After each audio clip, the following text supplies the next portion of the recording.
জয়া আহসান একসময় ঢাকার জমিদার পরিবারের বৌমা ছিলেন। ডিভোর্স হয়েছে বহুদিন। বিবাহ বিচ্ছেদের পরে যেন গ্ল্যামার বেড়েই চলেছে তার। নিজেকে সিঙ্গেল বলতে ভালোবাসেন জয়া আহসান। তবে এখনো কেন স্বামীর আহসান পদবি ব্যবহার করেন তিনি? কোন পিছুটান রয়ে গেছে এখনো? নিজেকে সবার থেকে আলাদা মনে করেন তিনি। স্বামীর থেকেও স্ত্রীর গ্ল্যামার বেশি। সেটাই কি মন ভাঙার কারণ ছিল?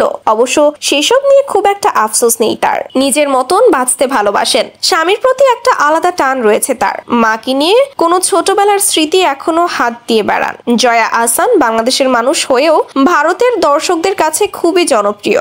অভিনয় প্রতিভা দিয়ে তিনি দর্শকদের মনে গভীর ছাপ ফেলেছেন। কিন্তু অনেকেই জানেন না জয়া আসলে বিবাহিত বললেও ভুল হবে। ডিভোর্স হয়ে গেছে। সেই বিয়ে টেকেনি তার। জয়া 1998 সালে অভিনেতা ফয়সাল আহসানকে বিয়ে করেছিলেন। ফয়সাল বাংলাদেশের নামী মডেল ও অভিনেতা।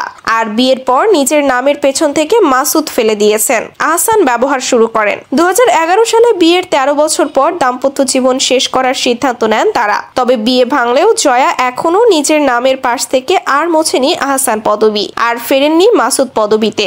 ঢাকার জমিদার পরিবারে জয়া আহসানের বিয়ে হয়েছিল। বিয়ের পর একসঙ্গে বেশ কিছু কাজ করেছিলেন স্বামীর সঙ্গে। ডিভোর্সের কারণ নিয়ে কখনোই মুখ খোলেননি তারা। তবে শোনা যায় একই পেশায় কাজ করা সত্ত্বেও সাফল্যের দিক দিয়ে জয়া এগিয়েছিলেন অনেকটাই।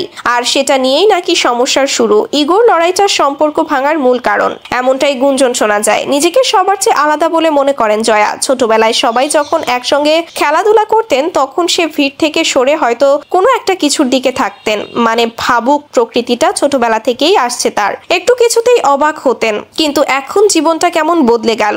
আর কোনো কিছুতেই অবাক লাগে না তার। যেন অবাক হওয়ার ক্ষমতা, বিস্মিত হওয়ার ক্ষমতা হারিয়ে ফেলেছে সে। ছোটবেলায় মাকে লেখা অনেক চিঠি স্মৃতির পাতায় রয়ে গেছে তার। সে লেখার মধ্যে অসম্ভব ছেলে মানুষই ছিল।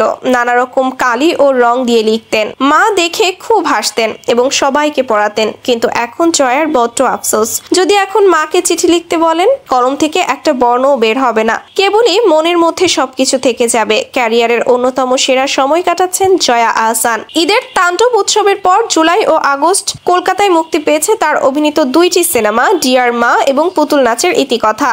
সিনেমার প্রচার উপলক্ষে কলকাতা ভিত্তিক ইউটিউব চ্যানেল ইন্দাল এক্সপ্রেসে দেওয়া সাক্ষাৎকারের সিনেমা ছাড়াও ব্যক্তি জীবনের নানা প্রসঙ্গে কথা বাংলাদেশি এই অভিনেত্রীর। এই সাক্ষাৎকারেই প্রথমবারের মতো সম্পর্কে থাকার কথা বিস্তারিত জানিয়েছে সে। এছাড়া জানিয়েছে বিয়ে নিয়ে ভাবনা।